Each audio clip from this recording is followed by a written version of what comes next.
Well, welcome to this week's episode of Spireites Extra Time with myself, Paul Fisher, and Liam Norcliffe of the Derbyshire Times, as we look back to the Cheltenham fixture over the weekend and look forward to the Mansfield fixture, which is taking place on Tuesday night. Things to discuss, of course. There's been a couple of signings as well that we missed out on last week's podcast, of course. But thanks very much, first and foremost, for your responses to this podcast. We did a pilot episode last week. We got enough response to say that we're going to take it forward. Of course, got about 100 subscribers now, which is really really good. These are some of the comments that have been made from last week. So David Fern 1052 says a fun idea generally and good analysis of the Barrow game. Well done. Simon Farrington 29 says love this guys. Great listen this morning. Looking forward to this week's episode. Comus 23 great first show lads. Keep up the good work. Tom Atkins 9747 says good listen lads. Enjoyed it. Luciana Cancer says, well done, Liam and Paul. About time we had something like this, as most other clubs do. Definitely be listening in. So that's brilliant. And Katie Walton says, great listen. Killed a bit of time on the train from Vienna to Salzburg. Look forward to the next episode. And Nikki Bargewoods, I'll finish with this one for you, Liam. Liam, just finished reading your book, Putting on a Show. Brilliant reading.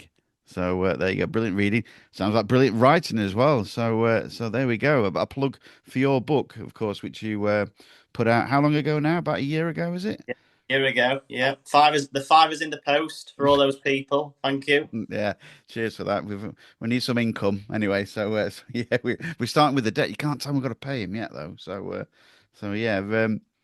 So thanks very much for that, and we will continue going forward. Of course, we'll do a post Mansfield looking forward to Bristol Rovers episode on Wednesday. So that's a little one for your diary as well. So you've got an extra bonus, extra time this week, so that Liam and I will do for you. But first of all, sorry, mate. We're spoiling them. Oh, absolutely, yes, yes, indeed. Like the special luxury chocolates, we're spoiling them. So yeah. So, um, Cheltenham then, Liam, what did you make of that performance? And was that the kind of performance that you were expecting, bearing in mind we'd played them 6 months ago on a terrible day back in February? It was a streetwise performance, I think, wasn't it? It was again similar to the Barrow game. First half, it was cagey, it was tight. It was a bit of a non-event for about 35 minutes, wasn't it? There really wasn't much to write about, and then it sort of flickered into life a little bit towards the end of the half with the Dylan Duffy goal, which was ruled offside, which they didn't have any complaints about in the end. Looks like he might have just strayed offside after that Dylan Marcandy shot was parried, and then obviously the Dobra volley off the line as well. Mm. But then yeah, second half, once they'd got in front, it was one way traffic. I never really felt like they were in much danger after that. Got more into their flow. There were more combinations. Could have won by probably a couple more in the end, and I think Michael Flynn admitted that. The Cheltenham manager said that afterwards as well. But yeah, I've sort of reflected on it in the last few days, and they won the toss, so they elected to switch Cheltenham round so that they could kick down the slope a little bit in the second half, knowing that Cheltenham would have probably tired, given that Chesterfield like to rack up the possession. And then they played the football in Cheltenham's half, didn't they, in that first half? They went longer to Lee Bonis, who was excellent in running the channels. It was tireless. Mm. And then once they got the goal, they were able to then play a little bit more like we know Chesterfield can do. And it's that old saying, isn't it? Earn the right to play. And they certainly did that. So, yeah, definitely lessons learned from last season. As we touched upon last week with that last gasp defeat at Cheltenham in February, 6 months later, they've gone there and they've set the record straight. What did you make of it? Well, I think I sort of alluded to what Danny Webb said after the game. He said that they'd righted a wrong, hadn't they? Really, they'd sort of Paul Cook did an interview post game, and I watched it again that you covered with him, and he mentioned about they've got this Achilles heel in them that they can't just finish off sides. If you can't do it, take the point and then walk away, didn't they? So I think it was highly important that Chesterfield got the first goal. But having said that, I didn't think Cheltenham looked any threat whatsoever going forward. George Miller, the former Doncaster Rover striker, worked hard, and that was his second game up top in succession. But I didn't think he was really much of a threat. You know, they were more robust, weren't they? They've got Kinsella and Young as the two sort of pivot players, as they like to call them, aren't they? The two sort of central midfield players. But again, without it's Jordan Thomas, isn't it, who's linked with Barnsley, the winger. He was on the bench. They didn't have that with him not starting. They didn't have that flair, did they? So they didn't have the extra bit of class, you know, to try and trouble Chesterfield, especially when Thomas took on Vontae Daly Campbell in the second half. There was a couple of times he had a real good go at him. And you thought, well, why didn't you start with him? He's obviously got issues there where his head might have been turned, that he might be leaving. I think you alluded to this last week, didn't you? About there's a couple of players might be going, but I really didn't think there would be any threat whatsoever.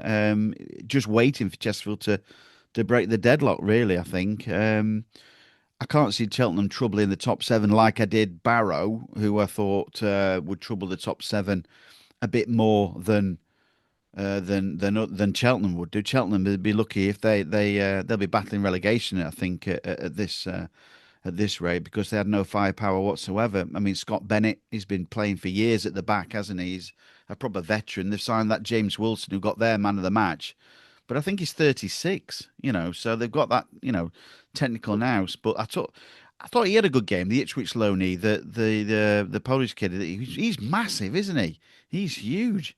Yeah, I said to Kurt, who obviously he works for the club's media department. He reminded me of Dan Burn. Yeah, yeah, They really look like sort of a Dan Burn type. Left-footed, towering, left-sided centre back on loan from Ipswich. So I'd imagine that the probably Cookie and Kieran Dyer, etc., would have probably and Gary Roberts will probably remember him. They'd been aware of him from maybe when he was sort of in his teenage years. But yeah, he definitely had a good first half. He stood out. But yeah, you're struggling to see where the goals are coming from for Cheltenham, aren't you? I don't think they were. They was probably in the sort of similar style to Barrow. I think Barrow had a little bit more about them. Yeah, it's difficult to see where their goals are going to come from. But from a Chesterfield point of view, ticked another box, another clean sheet. Some really good individual performances again, weren't there, in there? You look at McFadzean and Dunkley, and I feel like we're going to be nominating them for the man of the match every week, as it's with the way that they've started this season. Another promising performance from Ryan Stirk, Dylan Duffy, second half. What a classy free kick as well, and some great channel work from Lee Bonus. Tireless up front, really made a nuisance of himself. Lots of good individual performances again, don't you think? Yeah, definitely. I think you're absolutely right there, especially Dylan Duffy. I was wondering who was going to take the free kicks with Mandeville not being on the on the 11 at the time. So, but no, Dylan Duffy took a lovely free kick there, really curled into the corner. And Lee Bonus, yeah, he's unlucky not to get his first goal. It was almost there, but as he said in his interview afterwards, didn't he? He said, "I'm not there to assist."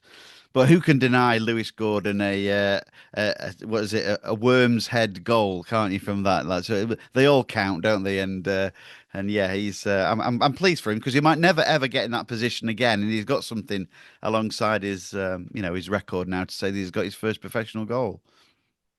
Well, I think it's encouraging that it was there at the back post because I think that's something that they're encouraging more, isn't it, for the fullbacks to get on, attack that back post as the ball comes across. So fair play for him for actually being there. Yeah, I mean, from our angle, it looked like a Lee Bonus goal. I think you can see the picture of Gordon sort of hands. He's got his hands up at the back post as if to say, "I'm not going to touch it. I'm not touching it," just in case he was offside. And then of course, Hit the post. off the post and just sort of grazed. And Yeah. he sort of saw the goal bonus in his contract and thought, I'm going to claim this.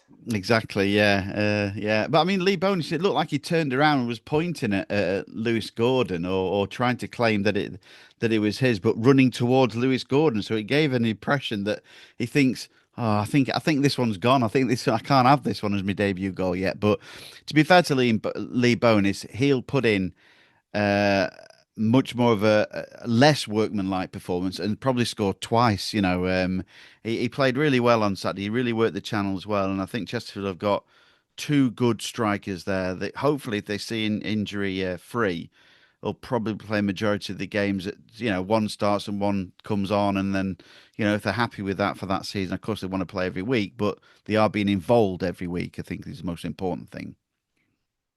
Yeah, yeah, definitely. And then obviously, Will Grigg came on and just sort of carried it on. Yeah. You saw him get sort of 60 minutes against Barrow, didn't he? And sort of, I think I probably still expected Grigg to start, but then you look at Chesterfield's game plan, to hit the channels. It was going to be a lot of work, and if Will Grigg's maybe not quite at his um, top of his fitness levels just yet, maybe if he's still carrying a little knock and he's just sort of getting through games, then yeah, that made sense for me in the end to play Lee Boney, someone who could put the work in for an hour or so, and then Will Grigg to take over. But yeah, the depth of the squad's looking very strong now, is it? We've touched upon it in the intro with a couple of signings. We may as well talk about them, starting with Ronan Darcy. What did you make of that one? Yeah, I thought it looks like. I think we spoke about it before, didn't we? In our WhatsApp group, that he looks like a Cook player, doesn't he? I think you touched on it in an article in the Times that he he looks at sort of attacking midfield role that he likes to do, sort of get into good positions, charge at the box, and try and get there for goals. He's got quite a shot on him as well, and he scored at Field Mill for Swindon a couple of seasons ago. And he just looks that kind of caliber player, doesn't he? That Paul Cook wants in his side. Energetic, young, going forward. He was only moved to Wigan in January, didn't he? From Crawley, and Crawley fans loved him, didn't they? By all accounts, Liam. So, yeah, I think I think it's good. And he showed flashes on Saturday. He got about 15, 20 minutes, didn't he? With that, the game was perhaps already won at that point, wasn't it? I think so. They're already 2-0 when he came up. I think came on. He's a Judging good by age, my sheet. 24. Mm. Can play across those three positions behind the striker, but his best position by all accounts is a number 10.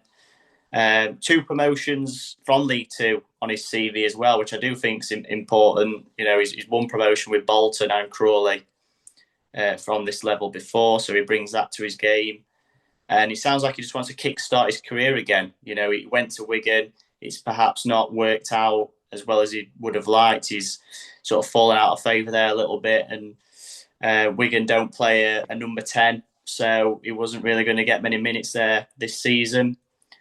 So yeah, I mean, we'll have to. I can't say that I've seen lots of him, but No. yeah, on paper he certainly looks like a Paul Cook type of player. And then obviously someone we do know more about, James Berry, Yeah. back from Wickham on a season loan. He's got a little bit of a tight hamstring at the minute, so we're probably not going to see him for maybe a week or so.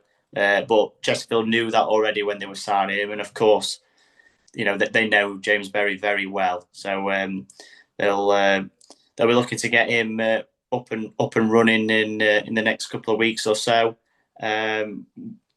Goals, assists, dribbles, direct running. At the start of last season, it was the form which caught Wickham's eye, and just 3 appearances for them since January. Few little injury niggles as well, and of course he signed for Wickham when they didn't have a manager, which is probably a bit of a risk, isn't it? But he said that held talks with Paul Cook over the summer, and he's delighted to be back. Yeah, so it was from Wickham's point of view. I think he was a bit more of a data signing, wasn't he? From there, they didn't have a manager at the time who just left to go to Luton, so they took a punt on him, didn't they? Really, and really just made a signing from him. So, but just we were obviously glad for the cash as well. So to develop players and move forward, and he's come back on a loan without no onus, Chesterfield haven't paid for. I don't think they paid a loan fee for him. I wouldn't have thought that at that level that you would try and do that. So, but I'm sure that'll come out in the wash anyway if they have done. But yeah, we know exactly what he's got. As you say, he's come here injured, but he'll be drip fed his recovery. So he'll probably get 10 minutes in a couple of weeks' time, 20 minutes, build his fitness up, 30 minutes. The good thing is Chesterfield have got such a good squad at the moment that it's not, they're not relying on him to start straight away. They can help his development again and help his health going forward, after August, and yeah, we'll see him back in, and hopefully we'll see the same James Berry that started the last campaign that managed to get 10 goals for Chesterfield before he left. So, what a fine player he was as well. So, and another player they brought in is a young Canadian centre back, who's linked with the club back in January. Malik Olabi Belewu. His name escaped me when Adam Oxley asked me about it on Saturday. I had to say the young Canadian centre half because I completely forgot his name. It doesn't Um, exactly fall off the tongue, does it? To be fair, no, no. I'm sure we'll get to know him and ask him questions afterwards. How he prefers to be known as well. So, but yeah, we've seen some clips of him in the Canadian Premier League, and yeah, he's the centre back that Paul Cook wants. Of course, he won't be coming till January. He's got his contract with Forge FC to complete, hasn't he? So, but their season finishes, I think it's October, isn't it? Something like that. Then he'll want some time off, won't he? And then build up his pre-season in the mid-winter for coming to Chesterfield. Whether he features a lot, the second half of the campaign for Chesterfield is obviously up to Cook. He'll have some options. They're targeting another centre half, aren't they? And Ben Ward of Accrington, they've made a bid for him. So whether they go back in for that again, I'm not too sure. But yeah, do you see Awolabi Belewu starting at all, or maybe featuring much in the second half of the campaign? I think it'll probably depend on how Chesterfield are going along. Obviously, if they're flying and the Dunkley McFadzean partnership is still going strong and they're injury free, then I don't think you'd change things just for the sake of it. I think it'll probably be more next season, if I'm honest. I think we might see him if he's needed, or the odd game for rotation. But I mean, it's not really a position that you do sort of chop and change for the sake of it. Paul Cook will do that with his three attacking midfielders, but his back four and his two central midfielders, he tends to keep them the same if he can. Bit of continuity in there. But yeah, he's 23. He's been described as an absolute giant. So it'll be interesting to see the level that he's at. Obviously, they've had some good scouting reports about him. They'll have gone to watch him, won't they? So Mm. it would be interesting to see like sort of how the level of the Canadian Premier League, how does that match up with League Two and possibly even League One next year. So, but it was a player who's been on the radar for a while. They tried to sign him not so long ago, but there was a medical issue there. But it's obviously something they're not too concerned about, and so they've got a player who they were going to sign for a fee, and they've got him for free now. So that's good business, and it's probably worth a punt, isn't it? If they like what they see, free transfer, good age, left-sided centre back, as we spoke about last week. Everyone wants them. They don't. There's not lots of them around who are financially available. So again, on paper, looks a Paul Cook signing, doesn't it? And this brings what Kieran Dyer, part of the bloated backroom staff, brings to the coaching standard. Is his friendship with Hayden Mullins. I think when he was at West Ham, has brought in three Fulham players to come and play on loan at the club. He's also friends with David Edgar, who's a Canadian, a former Newcastle player, who's head coach or a coach at Forge FC, and he's obviously found out about him as well and brought him to the club starting in January. So it works. It's not just picking a name off a piece of paper. You've attracted these players. You being there, the wealth of knowledge. He's gone into his phone book, hasn't he, and thought about who he's brought into the squad, and that's a player that's been looked at and thought, yeah, we can get him. And you're right, he's got him on a free rather than paying for him back in January. Yeah, yeah, and obviously there's still a few more weeks to go. Um, sort of our understanding is it's probably going to need to be some outs now before, if there is any more ins. They do need to balance the books. That was the sort of word that I got before James Berry re-signed. So I think we could probably expect some outgoings now. If you look at the players who were left out of the squad at the weekend, Paddy Madden, Bailey Hobson, obviously Luke Butterfield, but we know he's one for the future.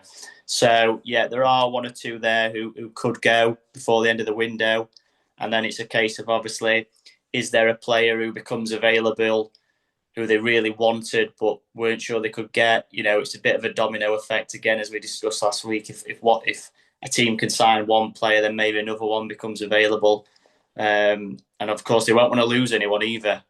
So close to the deadline. So yeah, be interested to see how it pans out in the next couple of weeks. Yeah, it is, and we've got to lay yeah, all that to go. Sometimes I really wonder why they don't do the transfer window just before the start of the season as well. But that's for another. I think Paul Cook alluded to that, didn't he, in his opening gambit with one of the interviews that he held before the start of the season. But yeah, that's another argument as well. So now we'll move on. So vital 3 points. Should say actually, I've just seen that Dunkley and Mark Andy got in the team of the week as well, the EFL team of the week. So I think that's twice now Dunkley's got in two games in succession. So it shows and he's back, isn't he? He's back after his injury and he's looking like he's never been away. Oh, he looks like a player, doesn't he? Who's sort of got the bit between his teeth at the minute. Who looks like someone who's missed a lot of football and he's just desperate to get back out there and play. Again, I think Cheltenham probably played into our hands a little bit just Yeah.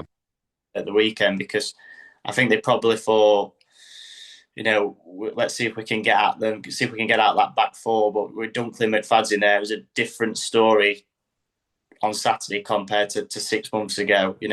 6 months ago, Chesterfield didn't have Dunkley, McFadden, Stirk, these sorts of players, who have given them a bit more steel and a bit more grittiness.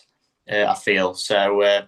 Yeah, Chesterfield proving on Saturday that they are. But they haven't got. Hopefully, they haven't got that Achilles heel. They're not going to be a soft touch away from home anymore. No. I said in one of my pieces that they prioritised substance over style. Of course, they would have wanted to go there and play beautiful swashbuckling football and win 4-5-0. But I think they've learned the lessons of last season. Maybe in the National League you could just turn up and do that, but you can't do that at this level. Teams are better organised and have got better coaches. So yeah, lessons learned, and now on to some of a team who. Yeah, can't remember what they're called. Yeah, Yeah, exactly. Yeah. There's already been some sort of jibes going off, which I'll read from Nigel Clough. So Mansfield manager Nigel Clough said, and I quote: Chesterfield have been throwing money at it to get out of the league, and they spent up to £70,000 a week trying to get up out of the football. And he's not wrong, because Chesterfield did roughly lose 3 point odd million trying to get out of the National League. So Clough's bluff has perhaps worked with that, hasn't it? So, but should just like to add that Mansfield spent £4.3 million trying to stay in League Two. So there we go. So perhaps a few bit more plastic surgery, I think, needs to be required there for the squad. I think so. So yeah. shots fired. Shots fired. No. Indeed. Look, they've lost both their opening games. Chesterfield won. Chesterfield go into this game full of confidence, a full stadium as well, backed by 9,000 plus supporters, the largest League Cup first round attendance since Liverpool back in 1992. So, and what else? There's another stat as well. Oh yeah, Chesterfield need to get through to the second round for the first time in 19 years, but we'll bypass that one. So we'll come to that when properly happens. But this is going to be a tough task. Tough task because I know they've got players out, but they do have a decent enough team, and they'll be looking to hit back from Saturday's loss to Doncaster at the weekend, won't they? Yeah, absolutely. I think I read some quotes from Clough earlier saying it was a devastating blow or something along those lines. So yeah, you could either look at it two ways. They'll either be motivated and raring to go to put that right, or they might still be a little bit down in the dumps. As for Chesterfield, yeah, they probably just can't wait for this game to come around. You know, 2 wins from 2 successive clean sheets. It's going to be a big crowd. It's going to be lively, isn't it? Going to be tasty. First time they played each other in 7 years. And it will be a good test. But Chesterfield have done well against a lot of teams who have been higher up in these cup competitions. You know, when you think about Portsmouth and West Brom and Watford and others as well, you know, Wigan, Wigan, Rotherham. they've really acquitted themselves really well, and there hasn't really looked like there's been any sort of gap. So yeah, I'm really looking forward to it. It's the first time I'll have covered a Chesterfield versus Mansfield game. So I'm going to give the Mansfield Chad reporter a bit of stick when he comes in and make him feel unwell. Give him a monkey scrub on top of his head. Just say, yeah, welcome to Chesterfield. This'll be my 22nd North Midlands derby, I think. And I think this, I haven't done my prep yet, so I'm about to start that in a bit after this, after I've done this. But I think it's the 78th meeting between the two sides, which doesn't seem like a lot, but I think at one stage Mansfield were in third division south in the 60s. For some reason, they got put down there when Chesterfield were in third division north before it all changed. So there's a lot of meetings that what could have been. It'll be the sixth meeting in the League Cup, which is a rare event, you know, in itself as well. But Mansfield have won both occasions coming to Chesterfield's new ground, the SMH Group Stadium, both by 1 goal to 0. There was a disappointing crowd for the last one. They were under 8,000 there, and Mansfield had the North Stand and Little East as well. They'll just have Little East on Tuesday night. So expecting a big crowd and expect the atmosphere to be lively. I hope the music is pumped up and ready to just to intimidate a little bit of the Mansfield supporters in the corner. But the players seem to know what it's about. I think I don't think there'll be a Jack Lester type speech before they went to Field Mill. That I don't anticipate Paul Cook to do that, but I anticipate something that they'll, as soon as they get the atmosphere when they run out onto the pitch, they'll find out exactly what it means to be a Chesterfield supporter against their most bitterest of rivals, Liam. Yeah, well, they've got to play it like a cup game, haven't they? Like a cup tie. You know, not only that, but it is a derby game. So even if they can't, you know, we've got a lot of new players, and maybe they don't fully grasp the rivalry. They've got to think, you know, if you're an Arsenal fan, this is Spurs. You know, if you're a Villa fan, this is Birmingham. You know, this you got to try and put yourself in those sorts of shoes. Um, I was just trying to think about maybe the team as well, what the selection might be. You know, with it being a cup game, ordinarily you might make quite a few changes, but with the type of game that it is, then maybe not so many. You know, maybe you put Ryan Boot in. You with probably your cup goalkeeper. Yeah. Does Raheem Shackelford play at right back just because Daley Campbell is still sort of building up his minutes, and he's probably better playing Saturday to Saturday rather than having throwing a midweek one in there as well. Mm. Does John Fleck come back in? You know, he's going to be training this week. Does he come back in for give Tom Naylor a little bit of a breather? You know, you front three, your attacking players.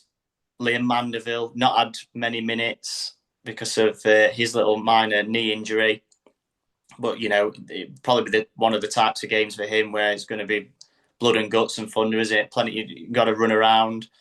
Ronan Darcy, does he get his debut? Well, his first start, sorry. And probably I'd expect Will Gree to probably come back Yeah. in. So yeah, I think there'll be changes. Maybe not as many as what there would have been had it been, you know, a less of a tie, if you like. Mm. You know, what are your thoughts? Yeah, I think Grigg will come back in and Bonus will start on Saturday against Bristol Rovers. I think that might be the one of the changes, but I do think that they may um, tinker a little bit at the fullbacks. I think maybe Adam Lewis will start and Raheem Shackelford at fullback, just to give those other two a rest with that. And yeah, maybe Mandeville might come in for a little bit more experience in the side. You want your match winners in Dobra, don't you? Mm. And Duffy on that left hand side. Maybe Markande will come off the bench to give him a rest, because he did have a bit of a tight calf, was it, going into Cheltenham's game? I think it was. So, and it's a toss up between Boot and Hemming, whether he sees Boot as the the cup keeper going forward for now. Then fair enough. Then Hemming will be on the bench, won't he? So yeah, not too much of a change, but little tweaks here and there. So we might see whatever they'll go out. It'll be a tremendous atmosphere, and we'll both be really looking forward to it. So we're just about up to our time limit now. But going back to your book, Liam, where can people buy a copy still? It's on the Vertical Editions website, which there's a link on my Twitter bio. There's also links on the DT's Facebook page as well. Or if you're struggling to find it, you can also email me at liam.norcliffe@nationalworld.com. Yes, thanks to everyone who's bought it so far. If you're going on a holiday, perfect holiday reading material. I've had some really good feedback from it, some good reviews. So yeah, thanks everyone for that. And if we win promotion this season, then there might be another one. Oh, you might even do another one as well. You can catch Liam as well with his thoughts on the Derbyshire Times web page as well, www.derbyshirettimes.co.uk, is it, or .com? Yeah, .co.uk. BBC Radio Sheffield also have a page on BBC Sounds as well. You subscribe, you find Chesterfield FC's page, and you subscribe and put in your notifications. And every time there's an interview, that'll pop up on your homepage that I've done an interview. And there's also a dedicated Chesterfield FC page on the BBC as well to get your latest news from that. So we'll be back with you on Wednesday afternoon. I think we'll make time for you to do another half an hour. We'll do 15 minutes on the Mansfield game, and then 15 minutes looking forward to the Bristol Rovers fixture. But enjoy the game tomorrow. Everybody stay out of trouble if you can. Remember, they're just visitors. They're not going to stay for long. And, that's all it is. So any last words, Liam? Good luck to Adam Collins. Yes. Yes. Indeed. Thanks very much for joining us. Please like and subscribe. There'll be more of this stuff if you do like that, and it also helps with our algorithms, I think, and stuff like that as well. So, but yeah, thanks very much for joining us as well, and thanks very much. We'll be back again after the Mansfield game for another episode. Thanks very much. Let me just stop that recording.